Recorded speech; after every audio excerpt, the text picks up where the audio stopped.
पैसा से सिर्फ राजनीति नहीं होता है। वोट से तो पैसा से तो वोट खरीद नहीं सकते आप। लोगों को रहने को घर नहीं है तो हम अपना घर कैसे बनावें। हम आज भी किराए के मकान पे रहते हैं। नमस्कार, द HD न्यूज़ में आप सभी दर्शकों का बहुत बहुत स्वागत है। हम आज एक ऐसे शख्स से आपको मिलवाने जा रहे हैं जो अररिया के प्रतिनिधित्व हैं और यहाँ के सांसद हैं, प्रदीप कुमार सिंह।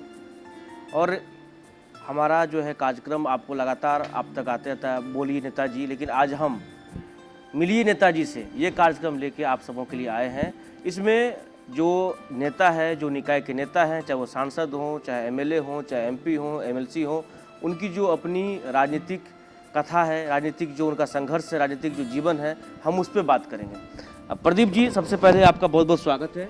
आपका भी स्वागत। प्रदीप जी, चाय का प्याली भी है हम लोगों के सामने, और हमें जहाँ तक याद है, जब से मैं आपको देख रहा हूँ, तो यह कह सकते हैं जो आपका जो राजनीतिक करियर है वो देखा गया काफ़ी उतार चढ़ाव रहा है, काफ़ी आपने संघर्ष किया, हार जीत भी रही है कब, और हार के बाद एक जीत मिलना ये काफ़ी खुशनुमा होता है किसी भी योद्धा के लिए। तो हम सबसे पहले जानना चाहेंगे जो आपका जीवनी सबसे स्टार्टिंग में जाते हैं, सबसे शुरुआत में जाते हैं, आप अपने बारे में बताइए। आप कहाँ से हैं, कैसे राजनीतिक मन में उथल पुथल हुआ, लोगों की सेवा करने की इच्छा हुई, कहाँ से आपने पढ़ाई की है, स्कूलिंग कहाँ से हुआ है, जो सबसे पहला आपको लगता है आप वहाँ से बताइए। देखिए, हम तो फारबिसगंज प्रखंड के एक सुदूर गांव खबासपुर पंचायत और सौरगांव खबासपुर पंचायत के कौवाचाड़ एक गांव है, वही हमारा जन्म हुआ। हमारे पिताजी टीचर थे, साहित्यकार थे, बहुत अच्छी अच्छी किताबें भी वो लिखे हैं, जो कि पिताजी को राज्यपाल ने सम्मान किया था। और पिताजी 2005 में स्वर्गवास हो गए, लेकिन मरणोपरांत भारत के राष्ट्रपति तत्कालीन प्रणब मुखर्जी जी थे, उनको जब मैंने यह किताब दिया 2013 में, हम सांसद थे, तो उन्होंने किताब को पढ़ के कहा, जो प्रतिक्रिया दिया, और उनको अच्छी लगी। उन्होंने कहा कि यह किताब हमारे लिए और हमारे बच्चों के लिए उपयोगी सिद्ध होगी, कठिन से कठिन बातों को आसानी से बच्चे सीख सकता है। तो मरणोपरांत मेरी माँ को राष्ट्रपति सम्मान मिला, और गांव में हम जन्म लिए थे।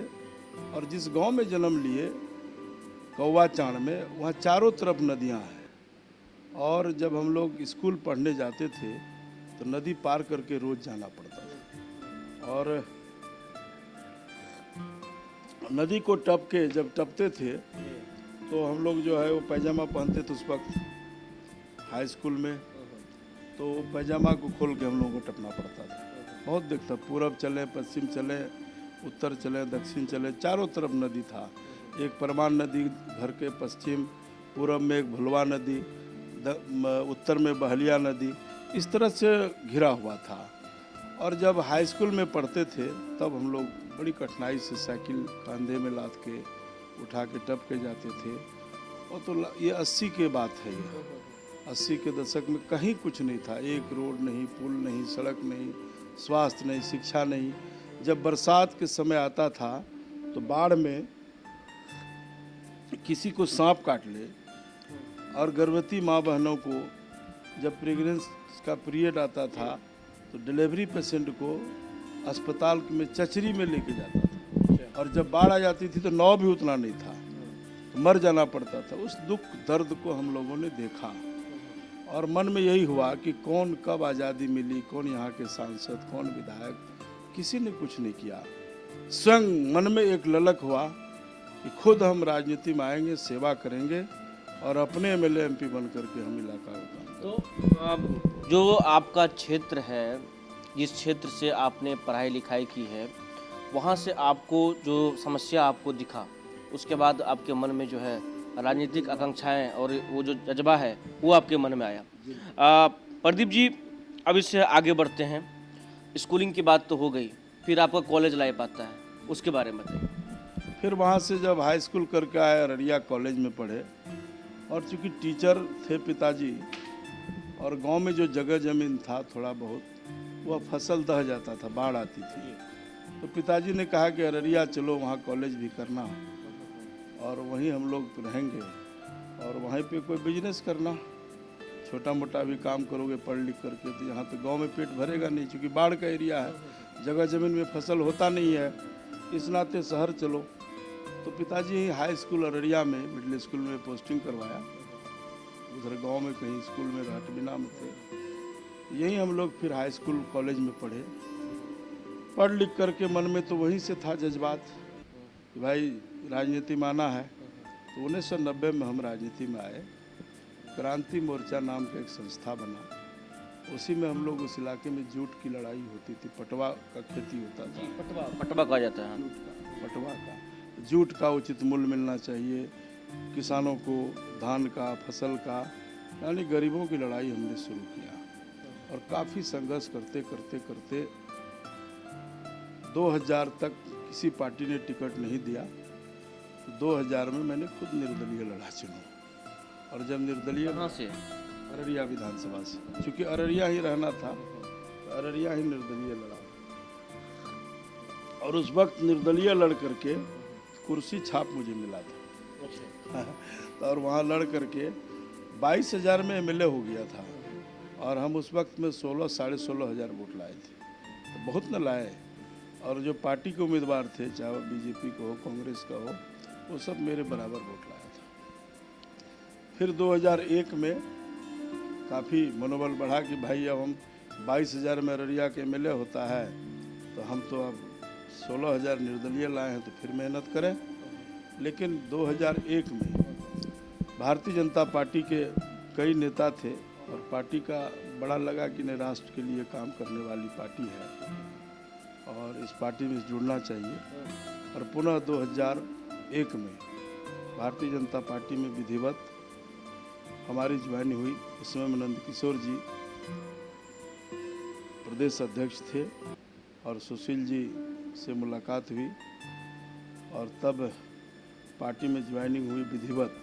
और जब हमारा ज्वाइनिंग हुआ था उससे पहले अररिया में एक महिला कॉलेज है, वहाँ पे छुपा के भारतीय जनता पार्टी की बैठक होती थी। और अररिया चांदनी चौक से उत्तर वो अल्पसंख्यक वाला क्षेत्र है, दक्षिण, वहाँ एक भी भाजपा का झंडा कभी नहीं लगता था, सब आरजेडी वाला उखाड़ के फेंक देता था। तो अररिया 0 माइल से जोकी तक कमल फूल का झंडा लेके कोई चल ही नहीं पाता था।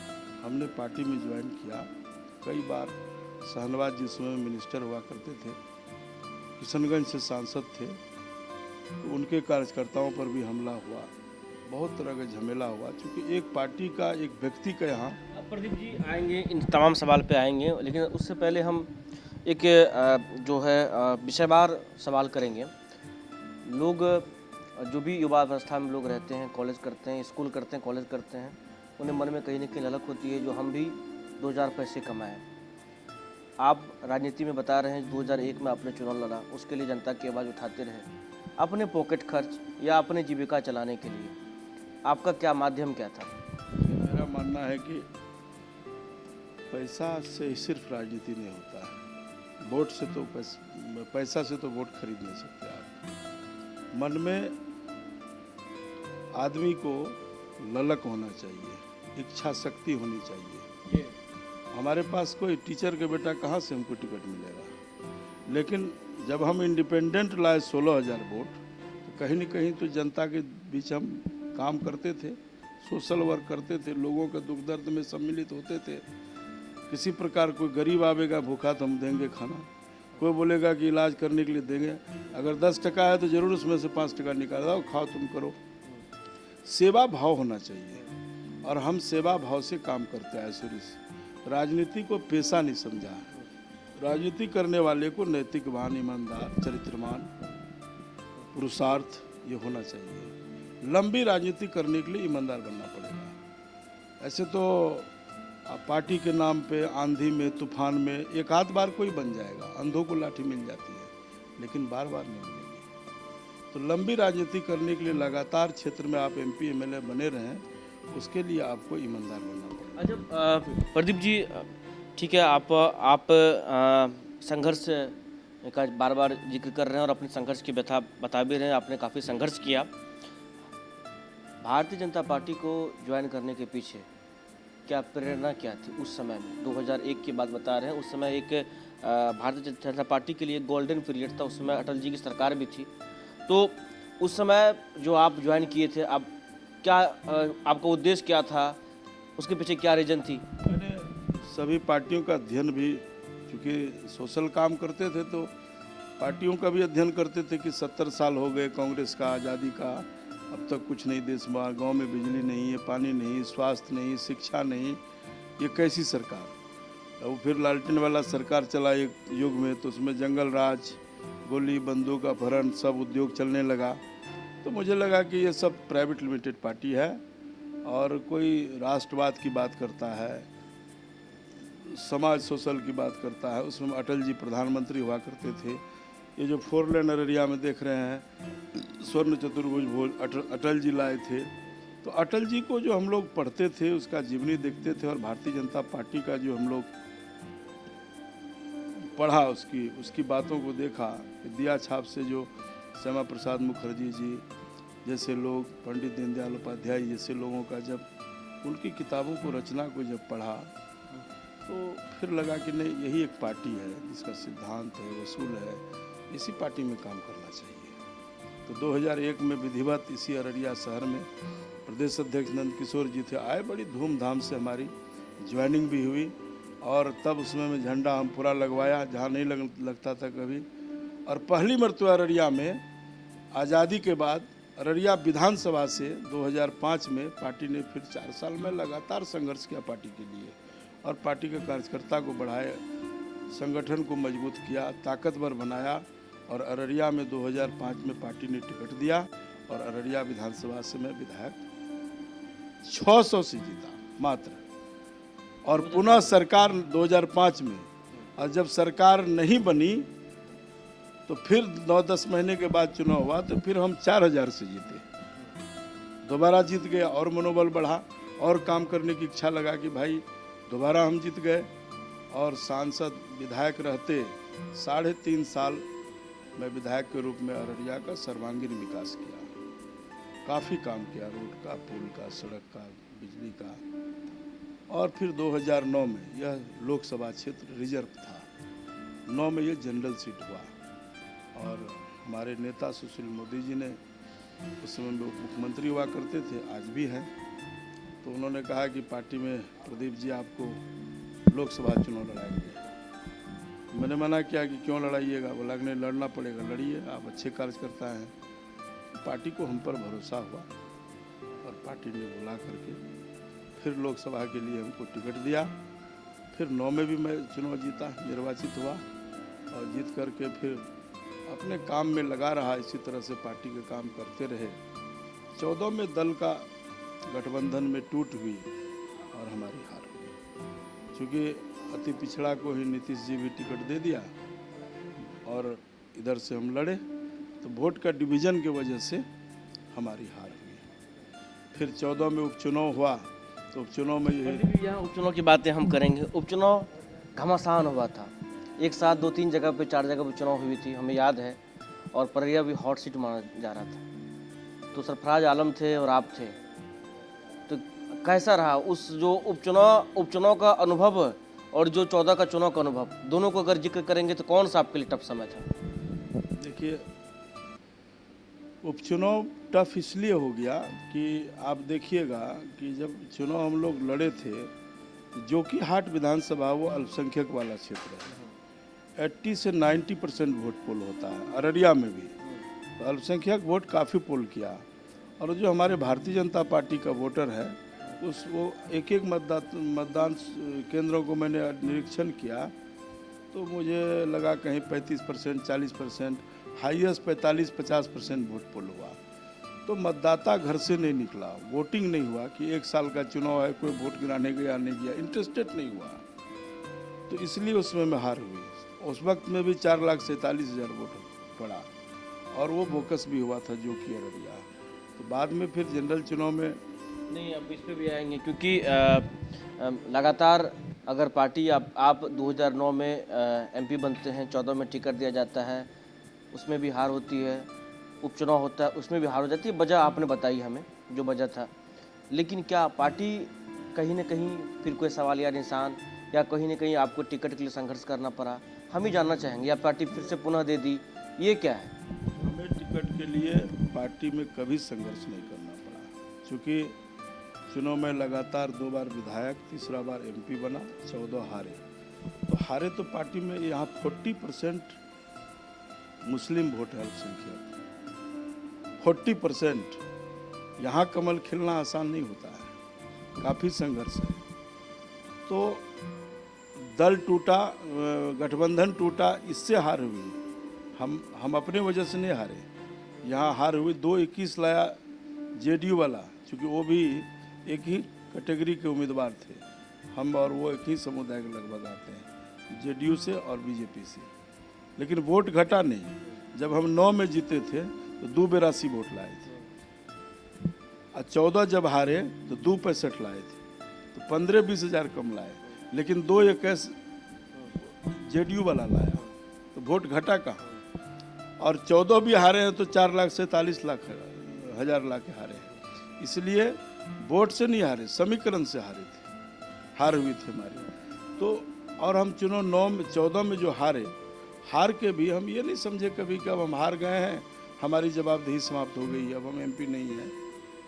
एमपी एमएलए अलग चीज़ है, और मेरा मानना है कि जो सेवा करने वाले लोग हैं, जो सामाजिक कार्यकर्ता हैं, जो पॉलिटिकल लोग होगा, उसको एमपी एमएलए से मतलब नहीं है। एमपी एमएलए तो हम लोकसभा और विधानसभा में बैठेंगे, सरकार से लड़ाई करके हक लाएंगे छीन करके, यहाँ की फटेहाली बदहाली, गरीबी, बेरोजगारी, शिक्षा, बिजली, स्वास्थ्य, किसानों की समस्या, बेरोजगारों की समस्या को हम बोलेंगे, इसके लिए है। लेकिन इसके अलावा भी हम नहीं हैं एमपी एमएलए, तब भी हमें वैसे ही काम करना चाहिए।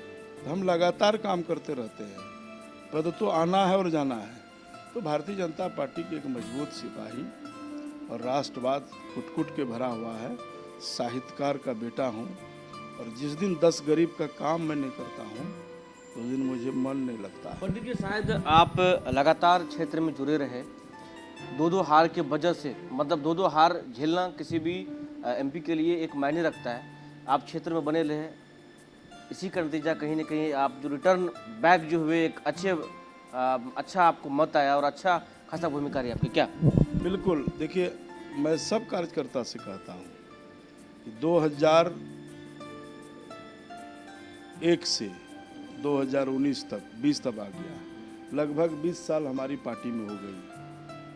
20 साल में भारतीय जनता पार्टी ने मुझे 6 बार टिकट दिया है, और इस बीच में मैं उपचुनाव भी हारा, जनरल चुनाव भी हारा, तब भी पार्टी हमें टिकट देती है। कहीं न कहीं पार्टी को यह पता है कि प्रदीप सिंह नेता नहीं है, अररिया का बेटा बन के सेवा करता है, और एमपी रहे न रहे उस संगठन को समझता है, कार्यकर्ता को समझता है, और हर दुख दर्द में वो खड़ा होता है। दुख और सुख में हम आज भी किराए के मकान पे रहते हैं। प्रदीप जी, इस किराए के मकान की बात जब आपने कही तो हमें भी इस पे आना है, क्योंकि लगातार आप 2-3 बार मैंने आपका संबोधन भी देखा है, आपने अपने किराए के मकान की जिक्र की है।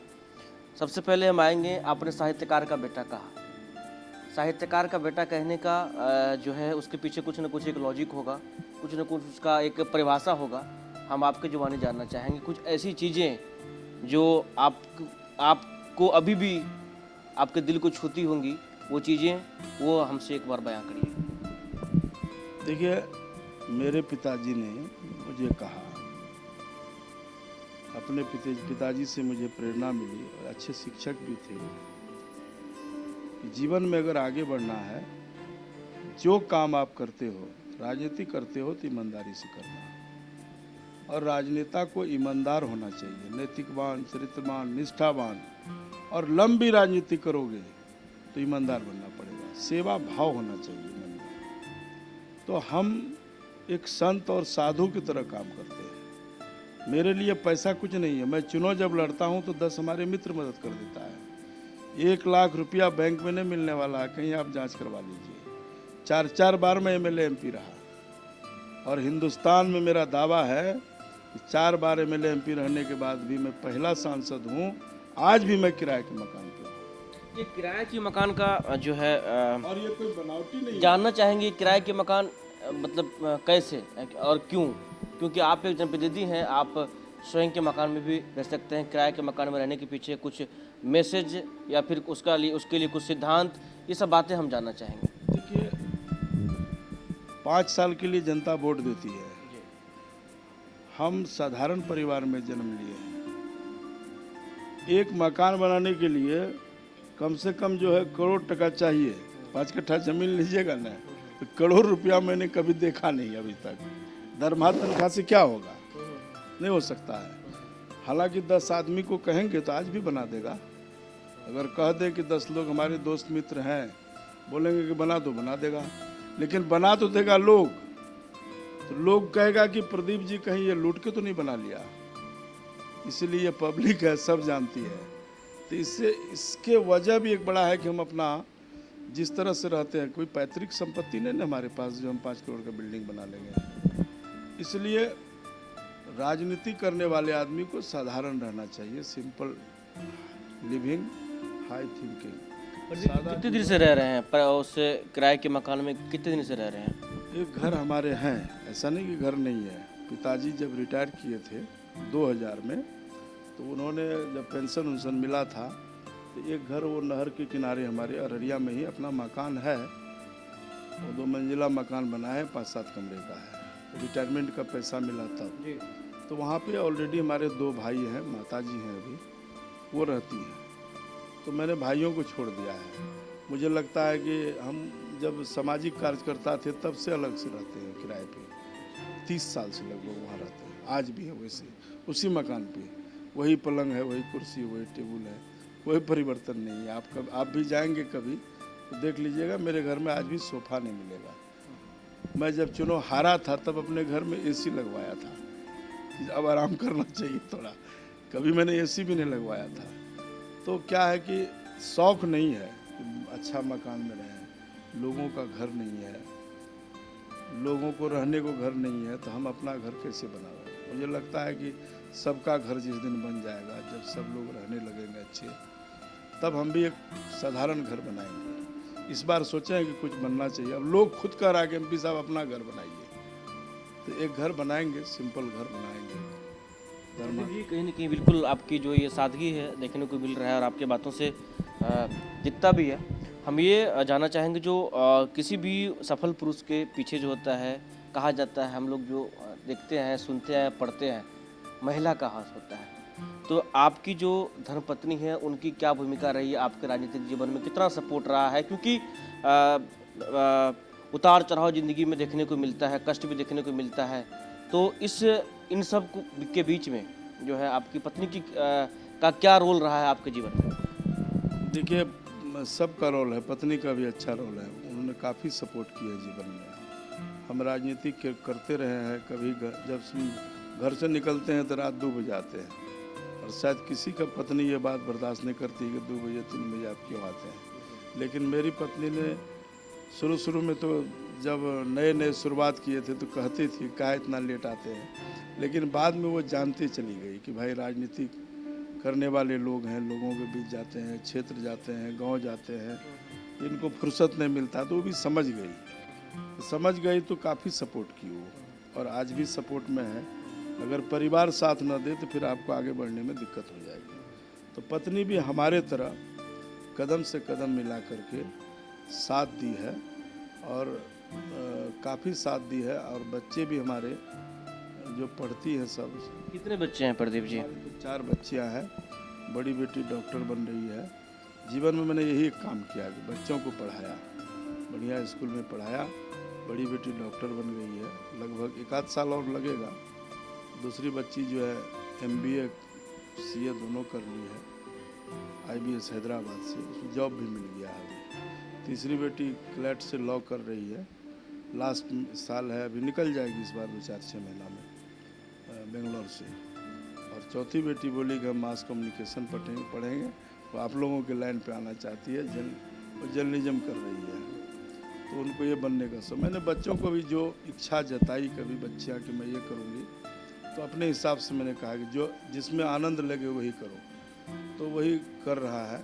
और हम हमको ये शौक़ नहीं है। देखिए, मनुष्य को आना है जाना है। महात्मा गांधी, भगत सिंह, चंद्रशेखर आज़ाद कौन MP MLA थे? तो MP MLA बन के भी लंबी राजनीति करने के लिए सेवा भाव होना चाहिए। हम नहीं भी थे ना 5 साल MP, तब भी हम ऐसे ही काम करते थे। 17 में बाढ़ आई थी। आप पता करिए, कई विजुअल होगा जो हम किए थे वहाँ के सिटिंग MP MLA ने किया था। तो हमारी आदत है काम करते रहना है, आगे बढ़ना है तो पीछे नहीं देखना है। तो हम करते रहते हैं, और काम जब करते रहिएगा तो अपने लोग जान जाता है कि नहीं, ये आदमी सेवा करने वाला है। तो कहीं न कहीं भारतीय जनता पार्टी का भी बहुत मेरे ऊपर कृपा है, और पार्टी में बहुत, ये तो आँख कान है ना, उनको बहुत तरह का स्रोत है, वो पता लग जाता है कि प्रदीप सिंह नेता नहीं, बेटा है और सेवा करने वाला सेवक है। और पार्टी को जिस दिन हमसे मजबूत अच्छा उम्मीदवार मिल जाएगा तो हमारे तरह आदमी को भी पार्टी हटा देगा। इसलिए हम जानते हैं पार्टी में जो काम करेगा वही आगे बढ़ेगा। प्रदीप जी, बच्चों का कैसा सपोर्ट मिलता है? क्योंकि 4 बच्चियाँ आपने बताई, सबके बारे में आपने बताया, बच्चों का कितना सपोर्ट मिलता है आपको? मतलब किस तरह से वो जो है सपोर्ट करती हैं, बढ़ाती हैं, या फिर कहती हैं आप जो पापा कर रहे हैं वो बेहतर है, बेस्ट है, या ऐसे और बेहतर कर सकते हैं? इन सब पे क्या कहें? बच्चों को भी भरपूर सपोर्ट। बच्चों को भी आनंद आता है कि पापा हमारे ईमानदार है, नैतिकवान है, चरित्रवान है। बच्चे भी हमारे और हमारी मैडम जो है उसी में ढल गई है। हमारे बच्चा आज तक ने कहा उनको मम्मी जो कपड़ा खरीद के देगी वही लेगी। तो जैसे मैं तो मानता हूँ कि बच्चों का पहला स्कूल माँ है, बाप, पिताजी है उनका। तो हम लोग जीवन में जैसा देखा है बच्चे उसका अनुसरण कर रही है। तो बच्चे भी काफ़ी सपोर्ट करते हैं। बच्चों को भी होता है कि पापा सेवा इतना करते हैं। बच्ची तो बोली हम लोग 4 बहन हैं, हम लोग चुनाव लड़ने के लिए पैसा देंगे 4 साल बाद, क्या दिक्कत है आपको पापा? तो आप एक तरफ करिएगा, दूसरे तरफ आपको मिलने वाला है। एक कहावत है, पूत सपूत तो क्या धन संचय, पूत कपूत तो क्या धन संचय। और जहाँ सरस्वती है वहाँ लक्ष्मी आ ही जाती है। आप बाल बच्चे को मत दीजिए सरस्वती, मत पढ़ाइए लिखाइए, ढेर संपत्ति कमा दीजिए, सोना का लिट्टी दे दीजिएगा, वो 5 साल में खा लेगा। इसीलिए सरस्वती आ गई है घर, लक्ष्मी स्वतः आ जाएगी। विद्या होना चाहिए, सरस्वती होना। और हमारे घर में सरस्वती है। हम चारों भाई को पिताजी बाहर नहीं भेजा पढ़ने के लिए, अररिया में ही पढ़ाया, कॉलेजिंग करवाया। पैसे के अभाव में एक टीचर 4 बेटा कहाँ भेजेगा? पटना दिल्ली भेजने का पैसा नहीं था। और हमने संकल्प लिया जब हम MLA MP बने हैं तो हिंदुस्तान में बढ़िया स्कूल में पढ़ाएंगे, और सब बच्चे को पढ़ाया। यही एक काम जीवन में मुझे पिताजी से प्रेरणा मिला। हम लोग ऊपर नहीं जा सके पढ़ने लिखने, लेकिन बाल बच्चे को शिक्षा दिलवाया। अररिया में कितना कुछ बदलाव हुआ, लास्ट सवाल हम लेंगे। बस एक छोटा सा जानना चाहेंगे, अररिया के लिए क्या सोचते हैं? अररिया का जो है सेवा कब तक आपसे, मतलब अररिया की सेवा के बारे में हम जानना चाहते हैं छोटा सा, क्योंकि हम एक आपके जीवन विशेष पर जो आपका जो राजनीतिक है उस पर हम एक आपसे इंटरव्यू कर रहे हैं। लेकिन अररिया के लिए आपके जहन में क्या जो आकांक्षा है हम वो जानना चाहेंगे, छोटा सा शब्द में। देखिए, अररिया का मैं रूपरेखा बदलना चाहता हूँ, एक नया अररिया हो। जैसे हमारे प्रधानमंत्री कहते हैं कि न्यू इंडिया, मेरा भी सपना है कि न्यू अररिया हो। अररिया में मेडिकल कॉलेज हो जाए, अररिया में मक्का का फसल काफ़ी होती है इस इलाके में, 2-4 उद्योग लग जाए। मेडिकल कॉलेज तो यहाँ बनने वाला भी था। हमारे ज़मीन भी मांगी थी सरकार, हम लोगों ने ज़मीन भी मैं दे दिया। चुनाव जीतने के बाद भारत सरकार में प्रधानमंत्री ने 75 मेडिकल कॉलेज देश को दिया है, उसमें अररिया का भी एक उसमें नाम है। तो ज़मीन मांगा था, ज़मीन हम लोगों ने दिया है। उसके बाद तो अभी ये कोरोना महामारी आ गया। महामारी की वजह सब काम ही ठप है, दुनिया रुका है, भारत रुका है। तो स्वास्थ्य के मामले में भी अररिया ठीक हो, मक्का का फैक्ट्री लग जाए। और कोसी का त्रासदी है, हमने कई बार पार्लियामेंट में भी इसका क्वेश्चन रेज किया है, और व्यक्तिगत भी माननीय प्रधानमंत्री से मिलकर मैंने आग्रह किया है कि संपूर्ण कोसी, सीमांचल, मिथिलांचल पिछड़ा है। आज तक किसी ने, प्रधानमंत्री अटल बिहारी वाजपेयी जी थे जिन्होंने गुवाहाटी से चल करके सिलचर तक, गुवाहाटी सिलचर से गुजरात तक ये लंबी रोड 4 लेन बनवाया, कोसी में महासेतु जोड़ा और आपको इस बार वोट दिया है।